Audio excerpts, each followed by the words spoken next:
Hi, my name is Zach Wyner. I am an author and teacher from Los Angeles, California, currently living in Oakland. I'm going to be reading from my debut novel, What We Never Had, coming out this September on Rare Bird Books. A little context for the portion that I'll be reading. The protagonist, named Josh, is a mid-20s academic tutor. He's currently has a couple somewhat shiftless friends living in his apartment, and he's on his way home now from, or he's coming, in this scene, he's coming home from a bar where he met a friend for drinks, and coming back to the two unemployed, yes, damn, I have to repeat, shiftless friends that are on his couch at home. That works. All right. You left the bar around midnight with a pretty girl named Julia's phone number and a borderline blood alcohol level. You made it home and opened the front door of your apartment to the smell of dirty socks and Bill, supine on the carpet in front of the television, both hands tucked behind his bald dome. Amare, sprawled on the couch like a listless house cat, lifted his head from the arm of the faux leather long enough to convey utter existential exhaustion before returning it to its resting place with a thud. The dining/living room area sagged under the weight of lowered expectations and a melatonin deficiency. You put your keys and wallet on top of your bookshelf and stood next to the couch like an asshole, waiting for Amari to sit up and make room. The Sox blew it, said Bill. Fanatical Boston sports fans had raised both you and Bill. Given the circumstances, your shared allegiance to the Red Sox was at an all-time premium. We're never beating the Yankees with this bullpen. Brady's trying out a new closer every fucking night.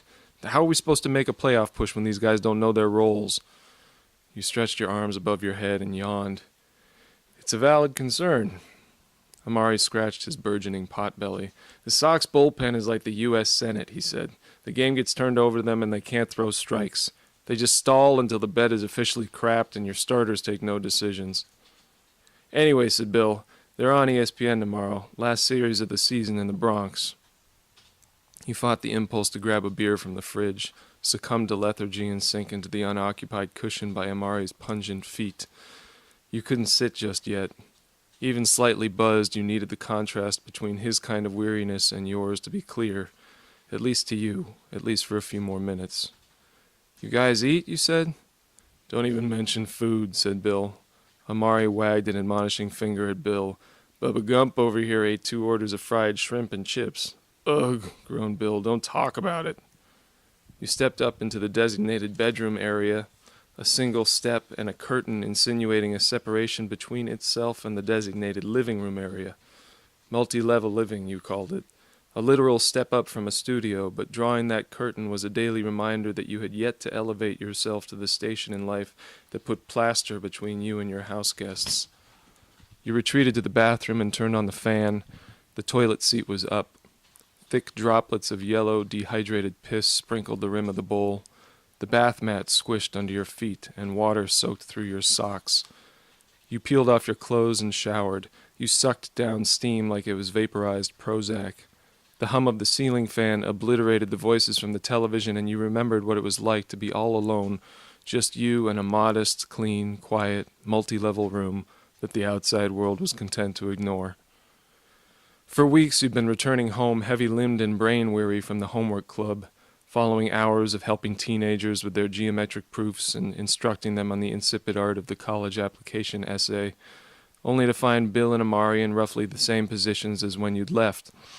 And yet there was something about their lifestyle that you admired, something about their influence that you weren't so eager to jettison. The truth was, up until a couple weeks ago, you hadn't known them all that well. At least in terms of total hours logged. You'd met them a few years before on a trip up north to visit a group of high school buddies at Evergreen College. Through a week of drinking in dive bars and eating at Greasy Spoons, Bill and Amari had proven to be championship-caliber drinkers, disappearing only to work the occasional shift at the Olympia Food Co-op or change their underwear. By week's end, bolstered by a foundation of laughter and communally nursed hangovers, your mutual love at first wisecrack was cemented in eternal friendship. Those 7 days might as well have been 7 years. When the boys migrated to Los Angeles, and discovered their hostel was infested with rats, you'd been more than happy to offer shelter. That first night, the three of you got drunk on whiskey, ordered takeout, and watched hours of reality television. Ordinarily, watching reality TV took you to a dark place. It sucked your life force, invigorated your latent cynicism. But watching Temptation Island and Who Wants to Marry My Dad with Bill and Amare produced the opposite feelings. It was cathartic and joyful. Like a close brush with death, it reaffirmed just how alive you were. The next night, when you'd been tempted to do it all over again, it occurred to you that the line between you and your friends was not so clearly defined. It was a simple matter of resources and shame.